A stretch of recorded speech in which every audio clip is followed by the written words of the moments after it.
자, 두 번째입니다. 발해가 해동성국이라고 불리었다라는 세 번째 소단원이에요. 자, 그래서 발해가 어떻게 건국되었고 발전해 왔는지를 쭉 살펴보는 파트입니다. 자, 발해가 처음 등장했고요. 그 전에 우리가 식은 신라의 삼국 통일, 그리고 통일 직후에 국가를 어떻게 통치 체제를 마련했는가 이런 걸 살펴봤습니다. 자, 그 시기 신라가 통일을 이룩한 그 시기에 발해라고 하는 새로운 나라가 등장했다라는 거죠. 첫 번째 건국부터 보죠. 고구려가 멸망한 이후에 당나라는 많은 고구려의 유민들을 요 서지역으로 이주시켰다라고 되어 있습니다. 오른쪽에 지도가 있는데 여기 고구려의 옛 영토이겠죠. 그리고 여기 랴우허강이라는 게 있습니다. 그래서 이 서쪽 지역 요렇게 이주를 시켰다라는 것이죠. 원래 근거지를 떠나서 지금 낯선 지역으로 이주시켰다라는 얘기입니다. 자, 그런데 당시 이 요서 지역에는 굳이 따지자면 여기 중국 당나라가 이렇게 있고요. 북방 지역엔 여러 유목민족들이 살고 있습니다. 그 중에 대표적인 게 돌궐족, 그리고 중학교 때도 들어봤겠지만 거란족, 여진족 이런 민족들이 살고 있다라는 얘기죠. 근데 사실 이 당나라를 가장 괴롭혔던 것 중에 하나가 돌궐 세력이에요.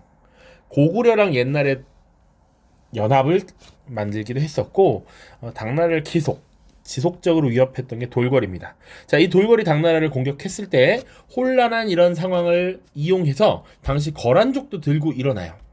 자, 완전 혼란해졌겠지. 그 상황에서 고구려의 유민이었던 대조영이 고구려 유민들과 말갈족을 함께 이끌고 동모산에서 발해를 건국했다라고 보통 이야기합니다.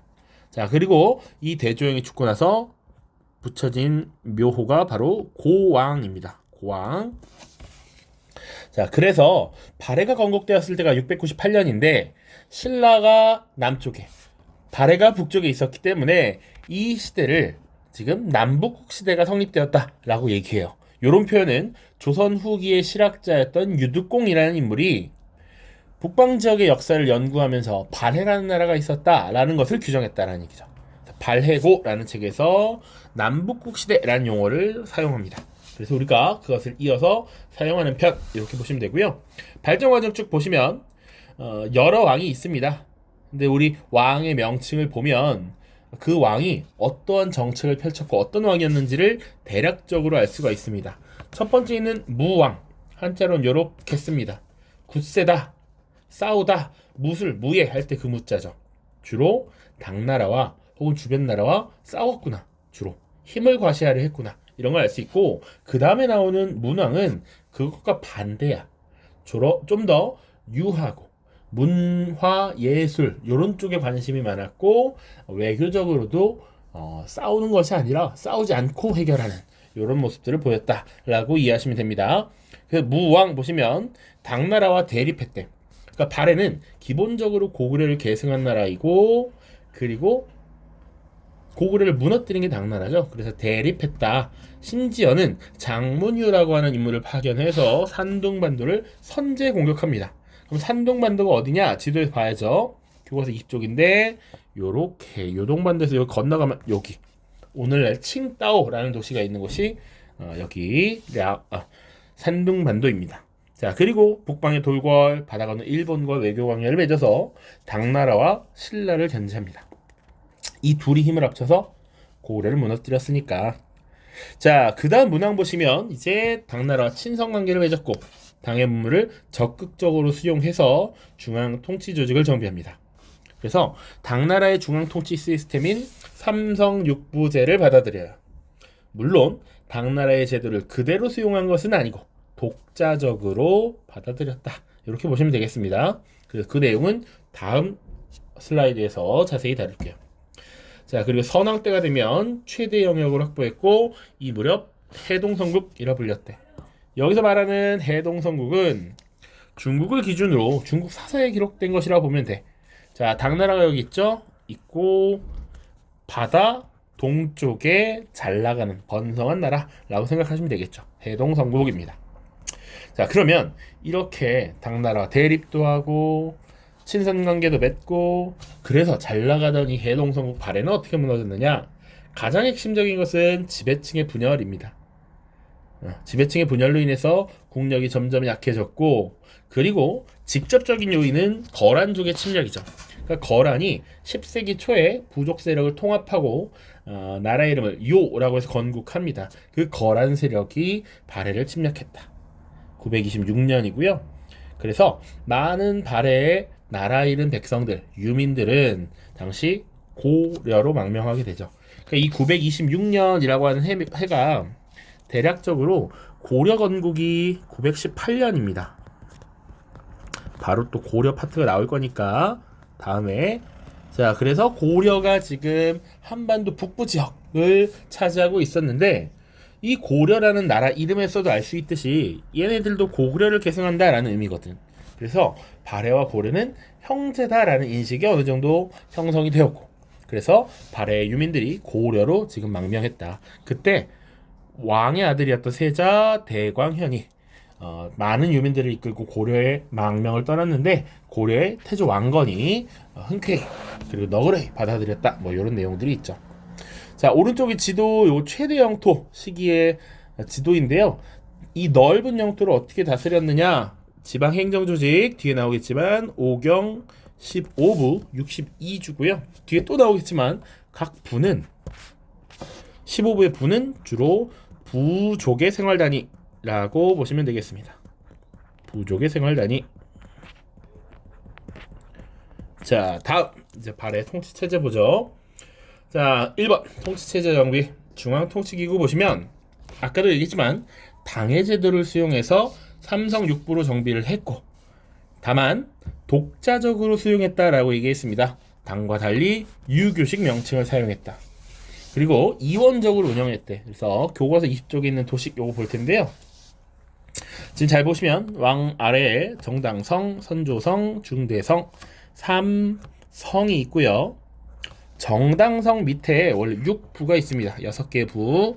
그런데 6부를 통제하는 과정에서 좌사정, 우사정이라고 하는 중간 기구를 둬요.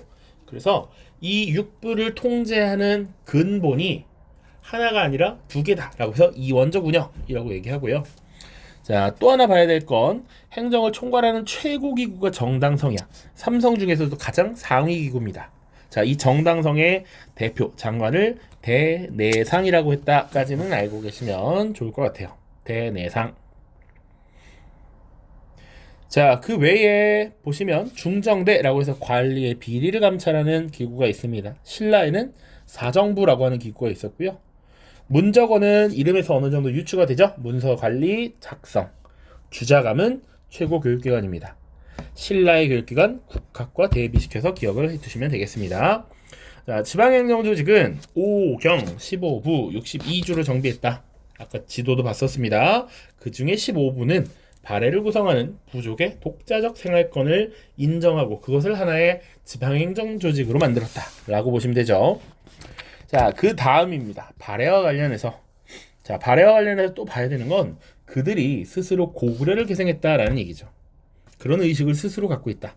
자, 그 증거 2가지 잘 기억을 해 두셔야 됩니다. 왜냐? 발해가 엄연한 우리의 역사인데 중국이 지방정권이었다 이렇게 주장을 하기 때문에 우리의 역사다라고 하는 근거를 잘 알고 있어야겠죠. 독도 못지않게 사실은 중요합니다.